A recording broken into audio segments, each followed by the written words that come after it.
Now, what are the mechanical barriers? The reflexes. So give me a reflex. No, that's coming. That's the second line of defense. Huh? No.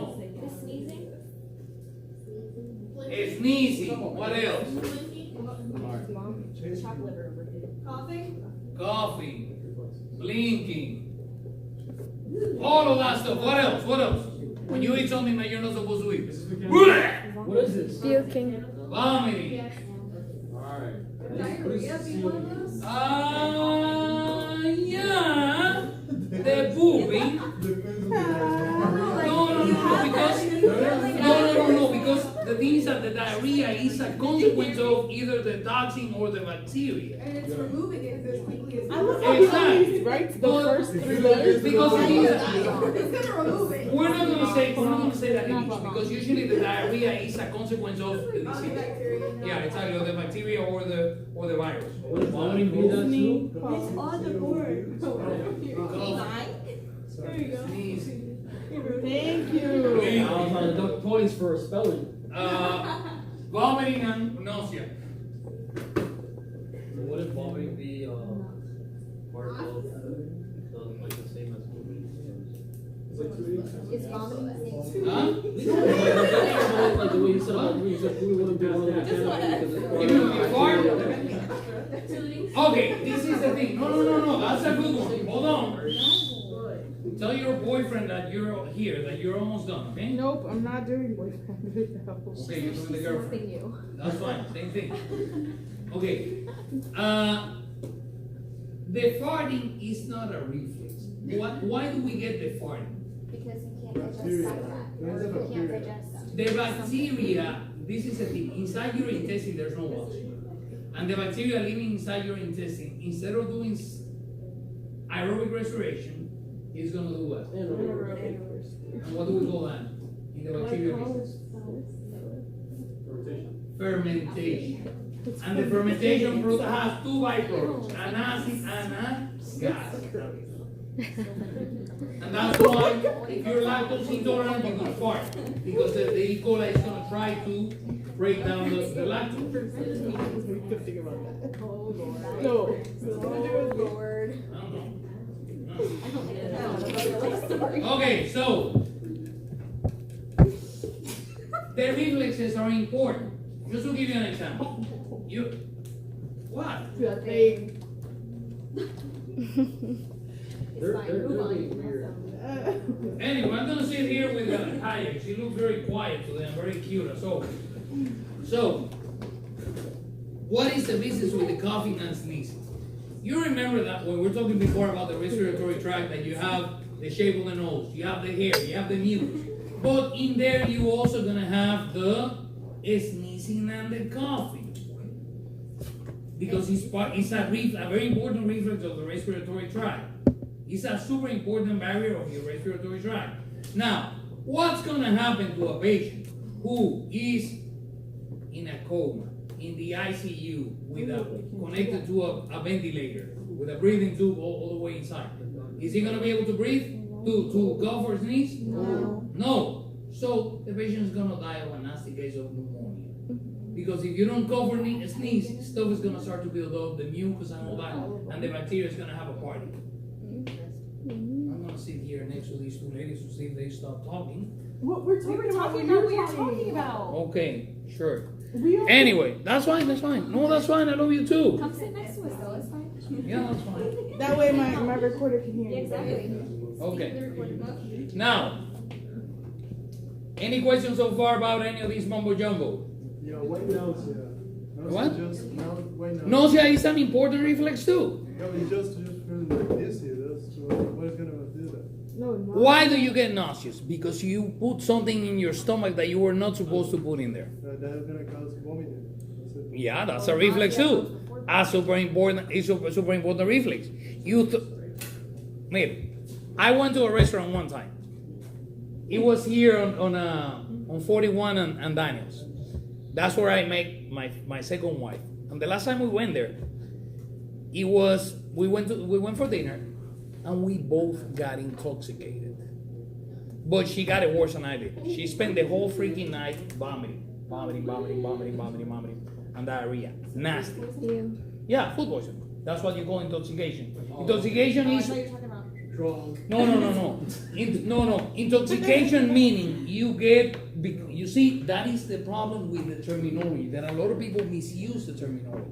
Intoxication in microbiology means when you're affected by the toxin produced by the bacteria. And that's what happens when you eat mayo that's been sitting outside for a while. That the Staph aureus, it starts producing a toxin, and the toxin gives you the intoxication. You get the vomiting and diarrhea. Now, why did she get the vomiting and the diarrhea? She was trying to fight off this toxin. Exactly, try to kick it out, because the body knows that it's not supposed to be there. Any questions so far about the first line of defense? All right, let's start with the second one. I have to get you all the way to complement. So, let's go.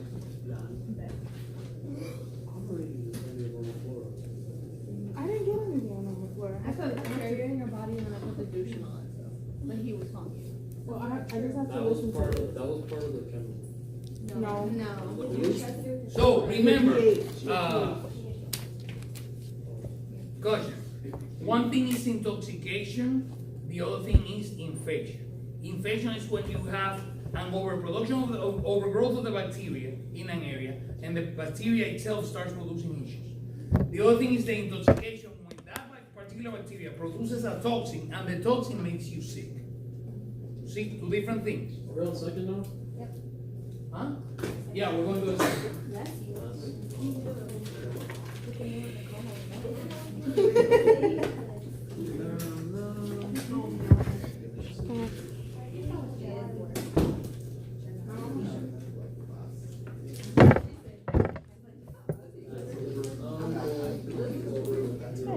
Now, the second line of defense, specific or unspecific? Unspecific. Unspecific. Non-specific, exactly, unspecific.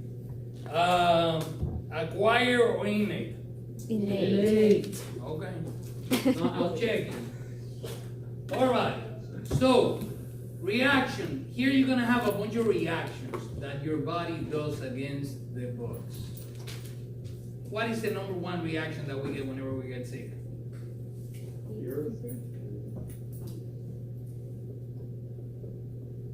My friends, whether you get hit by a train, whether you get cancer, you get hit by a car, by an airplane, by bacteria, by a fungus, you're still gonna get a fever. It's completely unspecific, and it's innate because a baby can get a fever. Everybody can get a fever. Now, the only people who don't get fevers, and that's bad, are the old farts. Because old farts, their immune response is gonna go down as they get older farters. So what happens? The old farts, they're gonna have, like for example, they're gonna get the pneumonia. And they're gonna start having the respiratory symptoms, but they're not gonna get the fever. When by the time they get that fever, it's because it's the end of the world. That happened to my grandma. She ended up like throwing up and everything, but she didn't have a fever, but she had pneumonia. You see, I'm not making stuff up. Because they respond. Remember, homeostasis goes down with age, and this is all homeostasis. You're saving yourself against the dark arts. Remember, Professor Lupi. Sorry, Donnie. No, you need to just watch it. Watch it. no, I don't have time. That's what you get. What is a fever? What is a fever? Raise your temperature in order to kill bacteria. Fight off infection. Hold on. Let me see what he's saying. He's bubbling over there. Something weird. It's not good. I know it's not good. No. What did you say, Rodriguez? Don't worry about it. He No, I said- wanna talk about He it. said to fight off the bacteria, is that what you said? No, I don't want to talk about it. Yeah, he didn't say it right. Okay. So what did you say, Recio, about fever? What is a fever? It's one line of defense against bacteria to Everybody. Like to burn them. Everybody. Everybody. It's a completely unspecific response that if you get cancer, you're gonna get fever. If you get bacteria, you're gonna get fever. If you get a virus, you're gonna get fever. You're gonna get fever. I mean, if you're ugly, you're gonna get fever. So it's not a reaction, it's specific. It's an unspecific reaction and it's an innate reaction. Okay. Meaning you're born with the capacity to have a fever. Now, what part of your body gets a fever? Your lungs. Keep going. The brain. You're close. Your brain. No. Your lungs. Your heart. My brain feels a little hot right now. Face. You say I say some stuff. It has to be something in your head because it's the temperature on your tongue. Yeah, he got it. Or on Yeah, it has to be on there. Somewhere. I'm sorry, the what? He said Your it. head. Your tummy. tongue. Your mouth. Oh my gosh. What are you saying? Use your word. What is the part of your brain that's in the business of thermoregulation? Coño. Yeah, if you don't know this one, I'm freaking moving out that door. Hypothalamus. The hypothalamus, Jesus! Yes! Me. The hypothalamus gets a That fever. was me. I will take the credit for that. I will play that this recording. The hypothalamus gets a fever. Now, the hypothalamus, remember, is in the business of thermoregulation because the hypothalamus is the thermostat of your body that is keeping the temperature at 98.6 degrees Fahrenheit. What is the issue with the fever? Both the bacteria and substances produced by your white blood cells are going to trigger the hypothalamus to raise the set point from 98.6 to 99, 100, 101, 102, 104 until you blow up. What is the purpose of the fever? To What is the purpose of the fever? Anybody, please? Let me see. to burn off your. Right here, Mr. Trujillo, what do you say?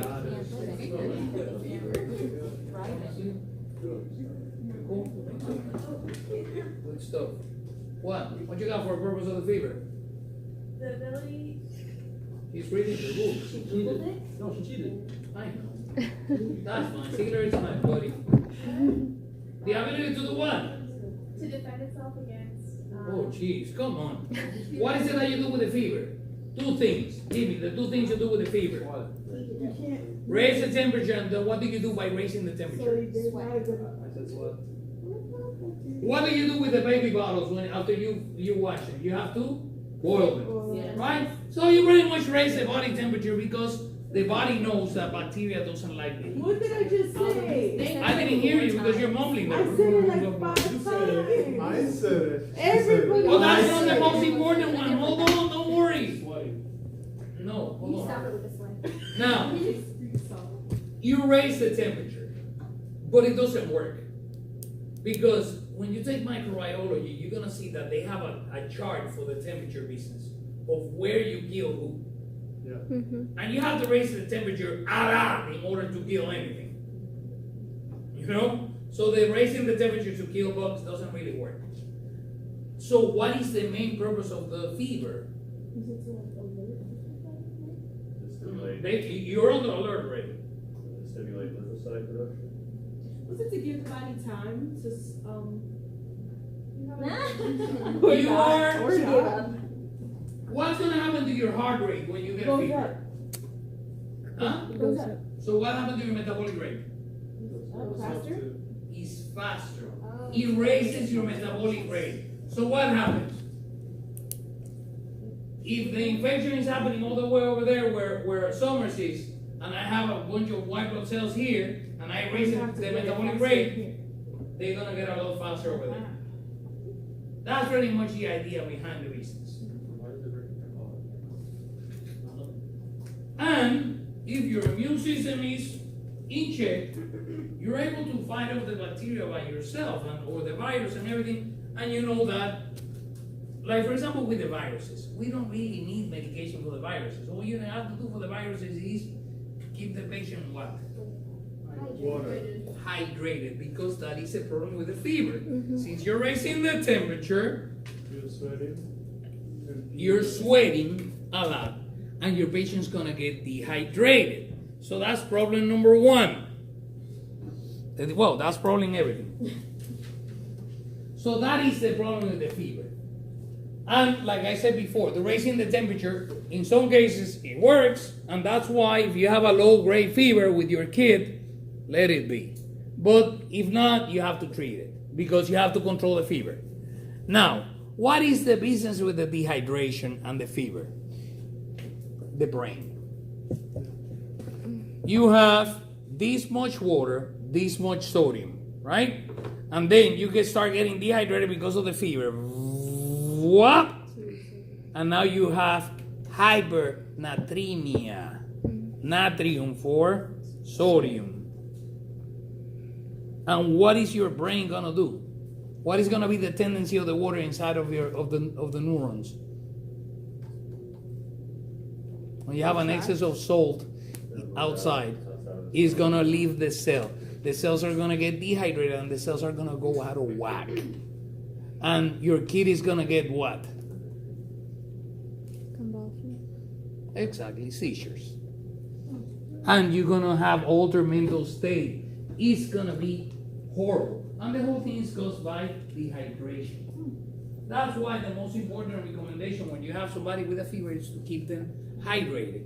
Oh, but I don't want to drink the Pedialyte, mami. Coño, carajo, drink the stupid Pedialyte and shut up. You have to drink the Pedialyte. They used to, when you have a fever, they used to run over there and put it down. I don't know why, but you shouldn't. Yes, hold on, we're getting there. Shouldn't do it. Like I said before, if it's a low-grade fever, let it be. Just like the song. No rate, how much is that? 101 degrees, 100, you know. Yeah, something. Exactly. But then if it goes to 102, 101.4, then you have to start working on bringing it down. Now, what is the other thing? So we got the dehydration, and the dehydration. That's the three problems with the fever, right?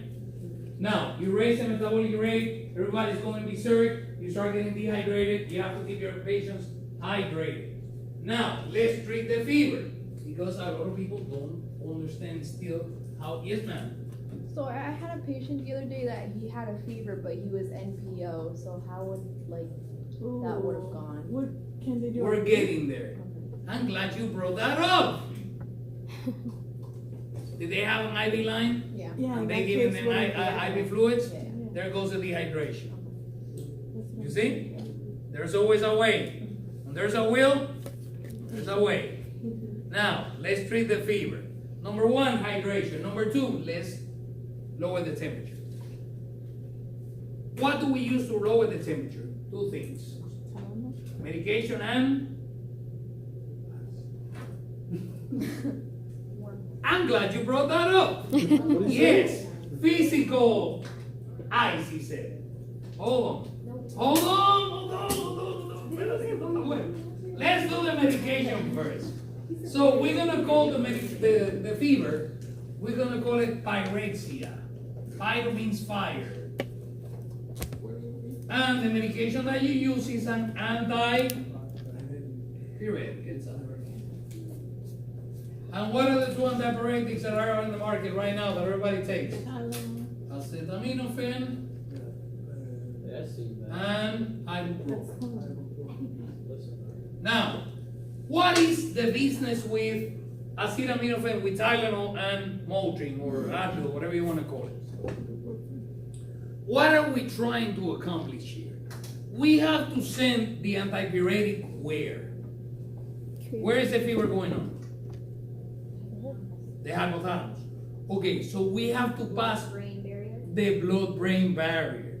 Exactly. Remember those astrocytes, right? They were on the exam. And you're gonna make me cry because you remember that shit. Now, the blood-brain barrier. When I was in medical school, there was a big debate of which one of the two drugs can pass the blood-brain barrier more efficiently to treat the fever. Tylenol is the winner. Tylenol passes the blood-brain barrier more efficiently than Motrin. But Motrin helps. Now, this is the thing. What we've been doing now in pediatrics is that we combine them both. And it works, it's very effective. How do we combine them?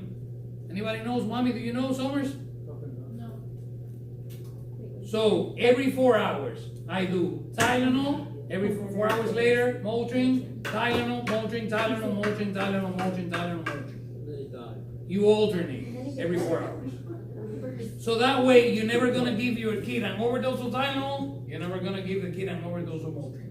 And you're gonna keep the fever under control because you do not want a seizure. Tell them to suck it up.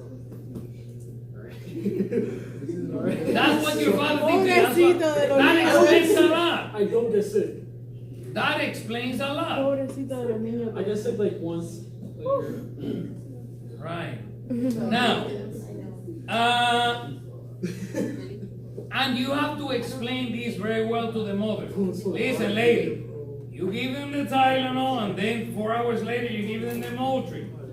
I'm telling you that you have to explain things well because we live in an environment that the medical professionals do not take the time to explain to patients the instructions.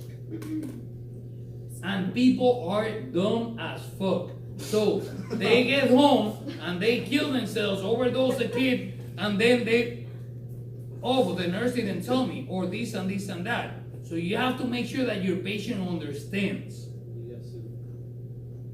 Listen, it's not about getting sued, brother. It's about messing up another human being. Oh, yeah. Who gives a damn about a stupid attorney? It's the fact that you're there to get somebody out of a disease, not to make things worse. Yes. I was just gonna say, it's not about like they don't want to, it's just when you work for somebody else, like it's about time. Like they have to see a certain amount of Mi patients. amor, I know that. I know that. They want in order for It's the about money, business basically. in order for the business to work, you have to see 300 patients a day. I know that. Exactly. But this is the thing that we have sacrificed quality over quantity over quality. It's pretty much Exactly. what the business is all about. Now, so we have the two antibiotics there. Now, going back to the other question you had, the MPO, nothing peros. Are you going to be able to give that person Tylenol? No. No. So how am I going to control the fever? You can do IV, but there's another way you can do it. And let's ask the mommy over there. Mommy, if you have a kid with a fever, let's say 1 or 2 year old, what is more effective? Tylenol or Tylenol? Yeah. Yes. Suppository. Yes. The suppository. Why is the suppository more effective? Let's go back to the previous chapter Yeah. that you guys are so concerned about for the exam we have next week. Where's the chapter? Right here. Yeah, right here is the chapter. Maybe he'll give it to us.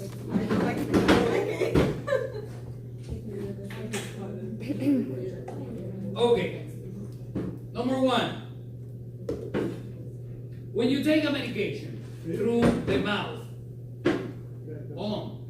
When you take a medication through the mouth, remember that where is the medication gonna go? You take it, you swallow it, it's gonna go to your stomach, and then the intestine, and it's gonna be absorbed into the bloodstream into a group of veins. Where are these veins going?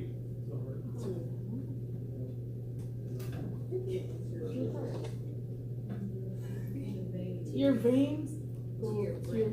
Then all these veins, all these business, where is it draining to? The liver. Wow. Exactly. The liver, the hepatic portal system. Exactly. So guess what? What is your body, your liver gonna do with the drug? It's gonna metabolize it. Meaning, make it easier to use and easier to get rid of. And guess what? Your liver is gonna charge you for that because your liver is a greedy bastard. So, the liver is gonna charge you, depending on the drug, 20, 30, 40%. Sometimes it takes so much that they don't even give you the drug through the mouth because it's useless. So we give it some other way. Now, the Tylenol, of course, through the mouth. Well, the liver is gonna take like 40% of the Tylenol. So if you calculate that, you take like let's say you get a headache right now, you're gonna take 1,000 milligrams of Tylenol with 2 extra strength, right? So we're talking that if your liver takes 40%, only 600 milligrams are gonna go after your headache. The other 40%, the 400 milligrams, oof, exactly. So that doesn't work. Especially if you have a kid with a fever. Because I mean, you with a fever, me with a fever, that's nothing. But when you have a little kid with a fever, that's nasty. So, what is the business with this guy here, the good old rectum? You remember that the aorta was going down, and then it split at the level of L3, L4 into the common iliacs, and then the common iliac split into the internal iliac and the external iliac. And the external iliac went turning to the femoral artery, and it kept going down to your lower limb. And then the internal iliac is gonna go supply blood to all the organs of the pelvic cavity, including the anus. Now, the business of draining the anus is a little funny, because a good part of the anus, the upper part of the rectum and the anus, is drained into the portal system, because it's part of your intestine. But the lower part of the rectum is drained by the internal iliac vein, because there's an iliac artery and a vein.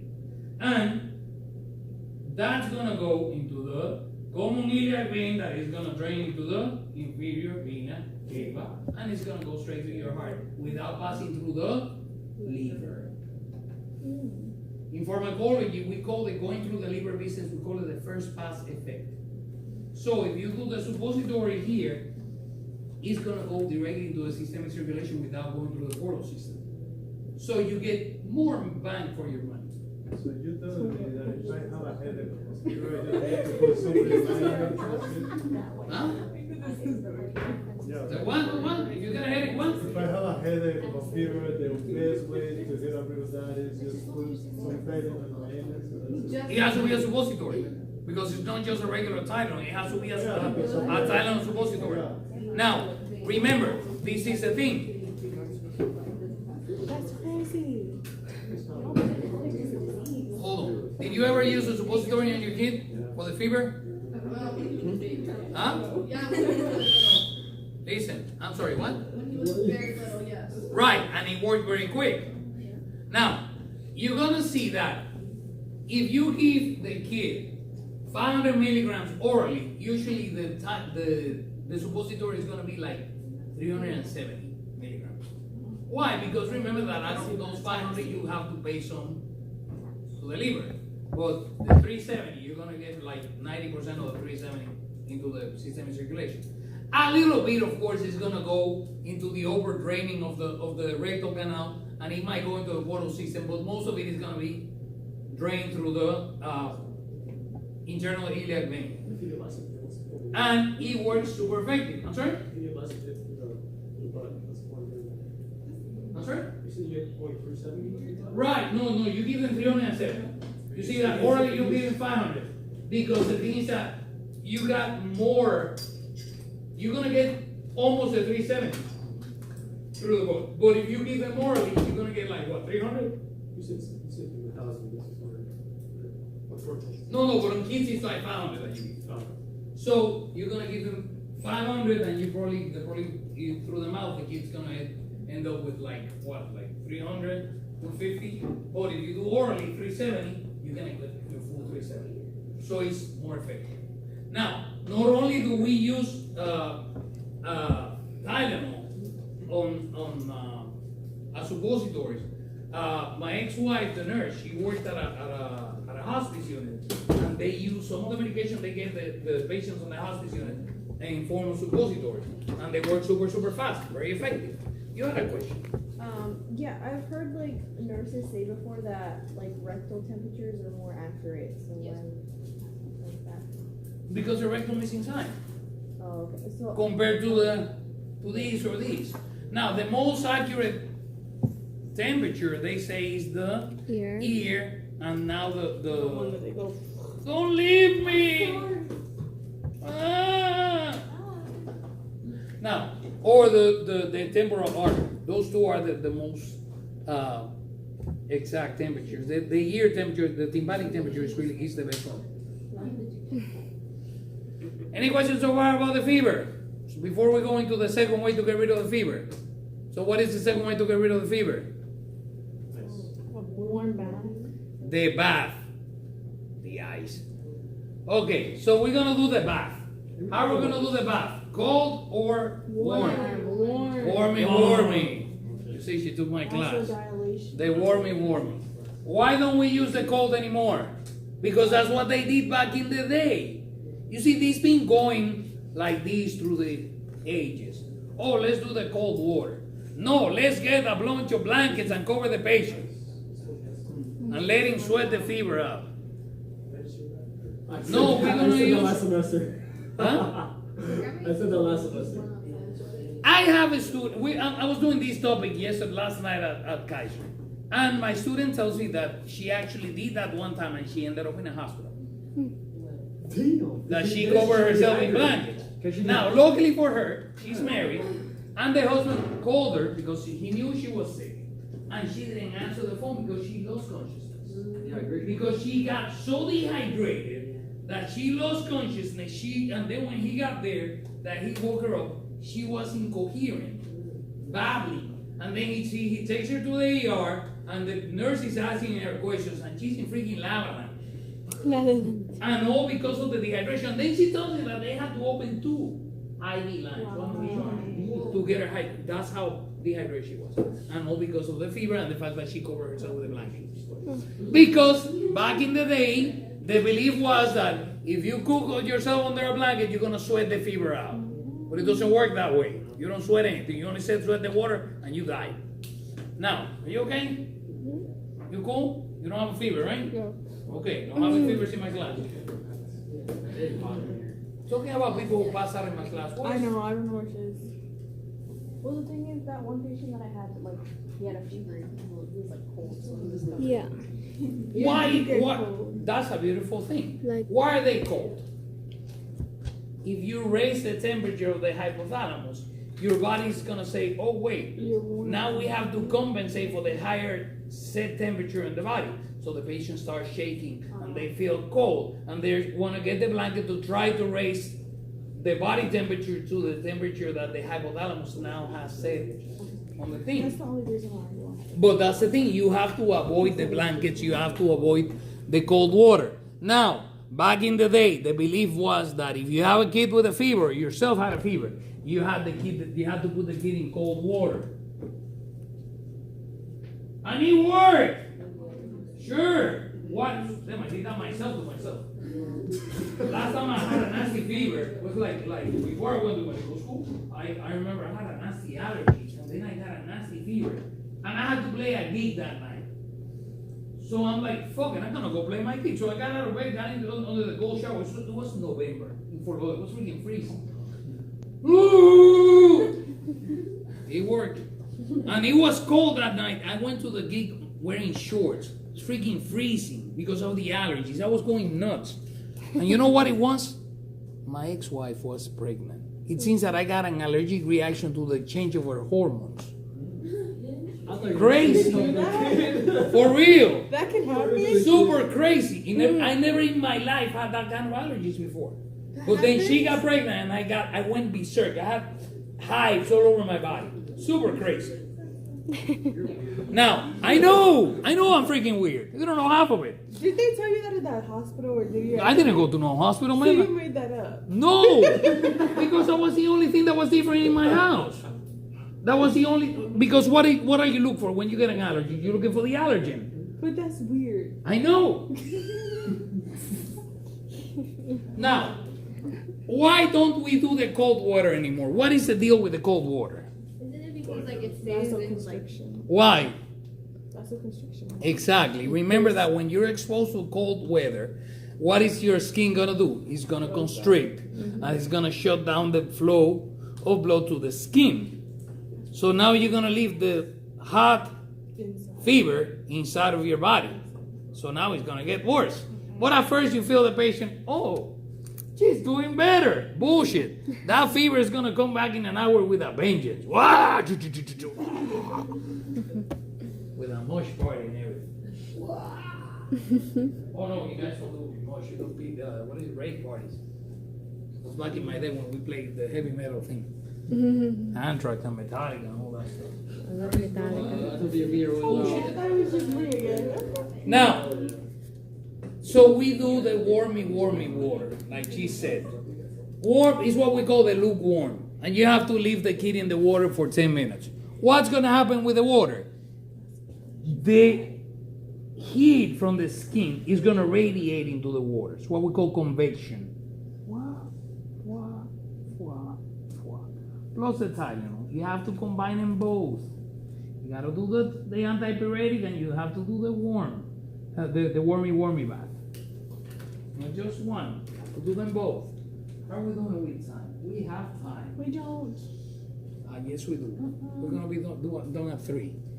So let me do the next reaction. Any questions about the fever? Are you sure? Okay. So what is the next reaction that we have on our list? Inflammation.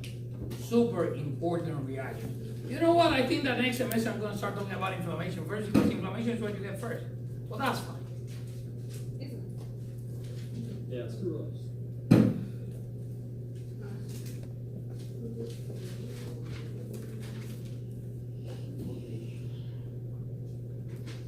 So, Recio is playing basketball, right? You play basketball, right? You used to play. And then Davis is coming right behind you to catch the ball, and you didn't want it to, but he pushed you.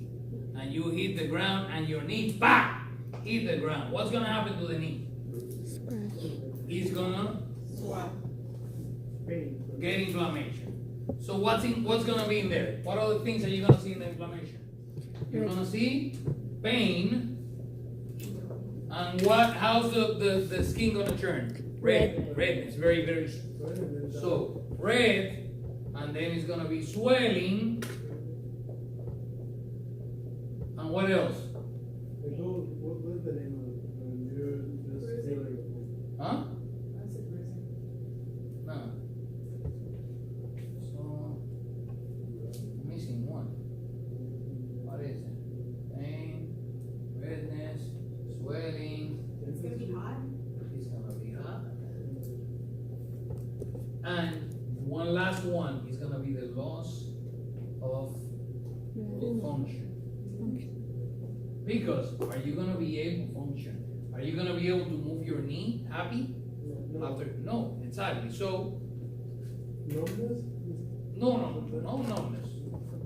Yeah. A lot of it. Hold on. Now, let's talk about these 3 guys, because these 3 guys, they happen for the same reason. Why is it red, hot, and it's swelling? Blood, exactly. So, you injure yourself. Who's coming to the rescue? Your blood. So, you're going to have vasodilation, and you're going to open the floats of hell to try to get a lot of blood, a lot of white blood cells in there to try to clean the damaged area. So that's why it gets red, that's why it's hot, because the blood is hot, and that's why it swells, because you have a lot of... Now, the business of the pain happens because during the inflammatory cascade, I'm going to have to show you the inflammatory cascade next class. There's a bunch of chemicals that they act in your body. Some of them cause pain, some of them cause fever, some of them cause pain and fever, some of them do this, and then so on. Some of them cause allergies and all that. So these things are going to give you the pain because you have broken cell membranes, and when you break cell membranes, you release these chemicals of the inflammatory cascade. You're going to lose the function of that area of your body because now you cannot move your hand or your arm or your knee like you were before. Now, exactly what group of white blood cells is gonna go to the area? What is the most abundant white blood cell that we have? Neutrophils. The neutrophils, exactly. So you're gonna have the capillaries, right? And there's two processes that are gonna happen here. We're gonna see this in the PowerPoint. It has a very cute picture on the PowerPoint. And you have the fire going on here, but I'm gonna do it in red too. So this is where the fire is going on, right? That's where the inflammatory response is happening. So here, inside the blood vessel, you're gonna have white blood cells, and then they're gonna start to slow down because the guys here are gonna start sending a chemical signal to call these guys. These chemical signals is what we call chemoattractants. They attract. It's a chemical attractant. And the business of calling them is called chemotaxis.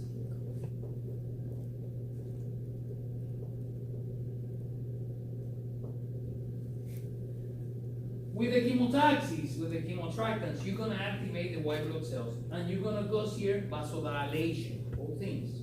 So you're gonna get more white blood cells in the area, and the white blood cells are gonna start to slow down. And through the little holes in the capillaries, they're gonna start to squeeze and go down the area. This business of squeezing between the capillaries and going inside the area where the injury is happening is called diabetes.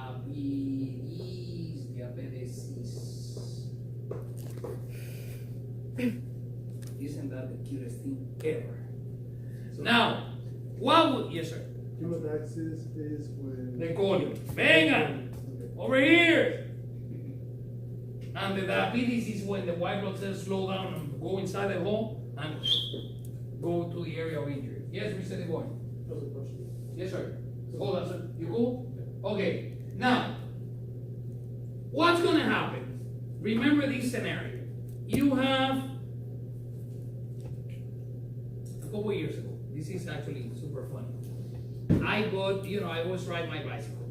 A couple years ago, I bought these pedals that they have the clip, and you get them with the shoes, and then the shoes get stuck to the pedals, and you ride more efficiently. Mm-hmm. Guess what? It takes a couple of falls for you to actually learn to use the stupid pedals. Yeah, it is funny as hell. So the first time I fell, it was the day Josefina and her daughter were moving to Fort Lauderdale to start a little family thing, a little adventure. And that was 2 years ago now in April.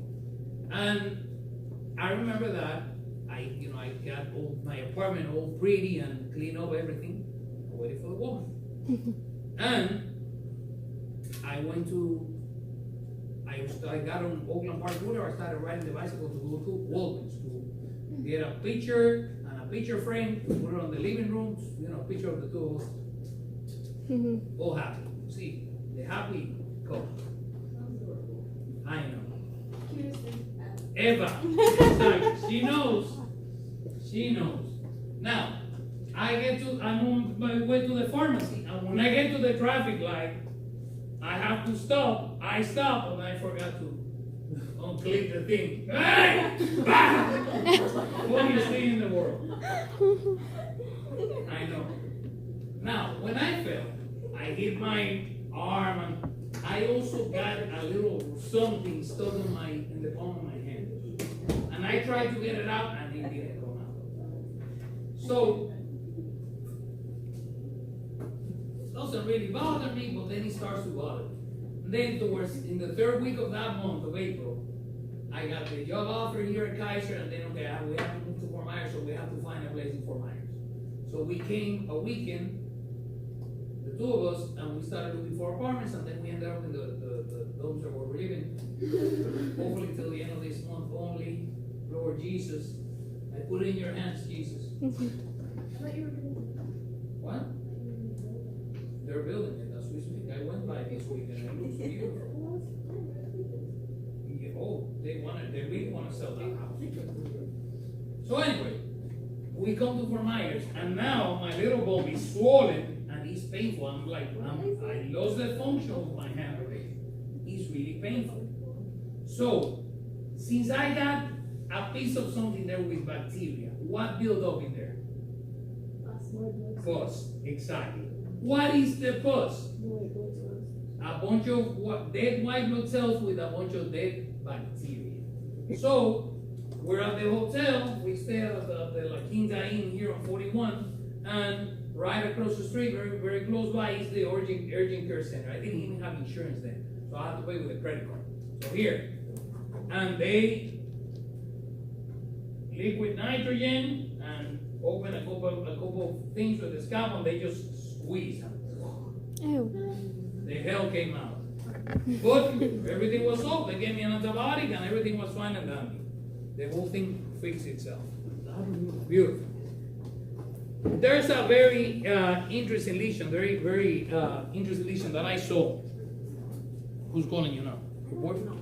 The telemarketer, the boyfriend? Your boyfriend works in telemarketing? I guess. So, I remember that there was a very interesting lesion that I saw in the Dominican Republic a few times. I'm very sure you're familiar with this. You start shaving your axilla, and then one day you get a boil. Yeah. Nasty, huh? Right. Why does that happen? Because the razor got contaminated by something, and you do these micro cuts with the razor. So now you have bacteria going in there, plus the white blood cells, and they make this nasty bump. What we did with those patients was that we give them an antibiotic, send them home, and tell them use warm compresses on the boil. What is the warm compresses for? Huh? Yeah, heat it up for what? Why do I need it to heat up?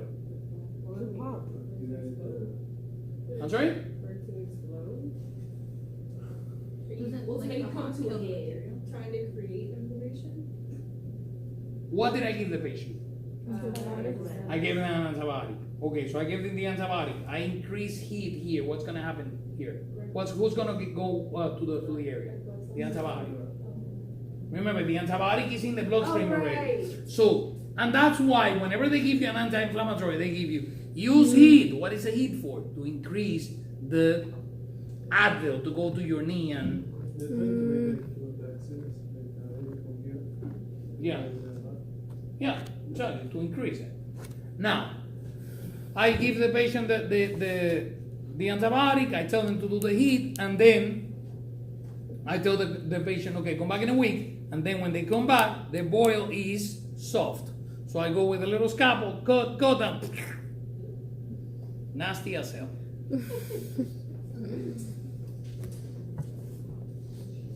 Any questions about inflammation so far? We're going to come back to inflammation when we do the PowerPoint. Now, one last thing before we leave. The complement system. Nobody ever talks about complement because nobody knows about complement. But the complement system is part of your second line of defense, completely unspecific, but it's super important because it helps the other guys do the third line of defense and the other guys on the second line of defense do the job more efficiently.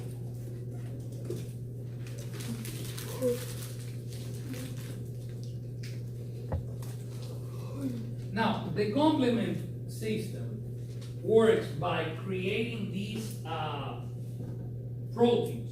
So you have C1, A and B, C2, C1A, C1B, C2A, C2B, C3A, C3B, C4, and then C5. The ones that actually do something against the book are C3B and C5. Now, what is the most important one there? The C3B. The C3B, along with the antibodies, and we're going to get to the antibodies next class.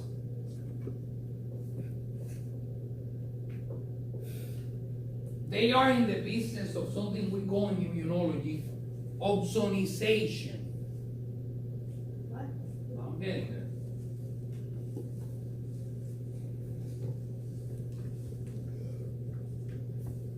Look at that, a whole class without a PowerPoint. Isn't that nice? Easier. People keep telling me that.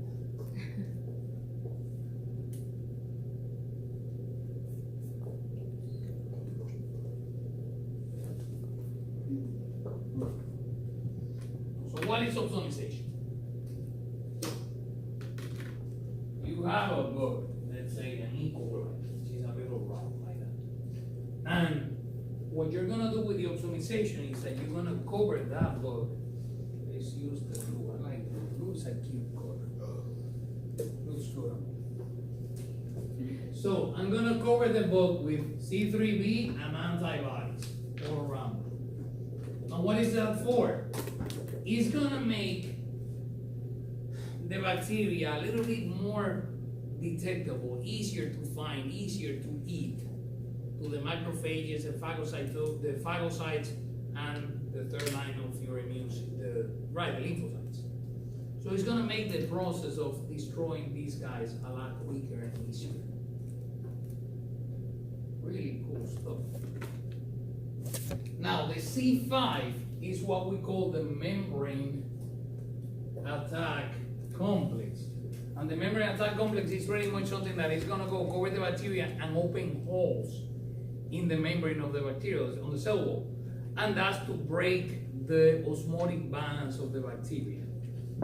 But the main one here is the opsonization business, because it makes the immune response a lot more efficient, a lot quicker.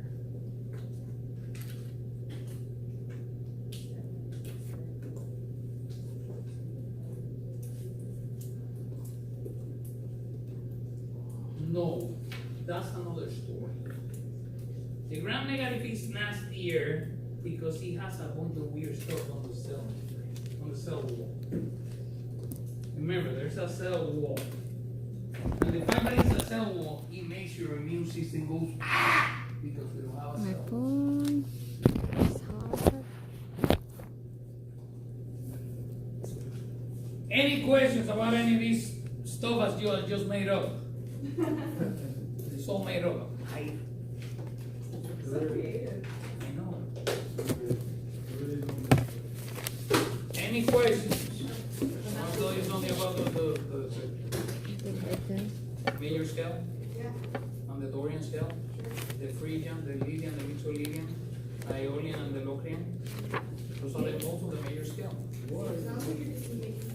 Are we done? So I can close? Yeah, I'm not making it up. Those are the real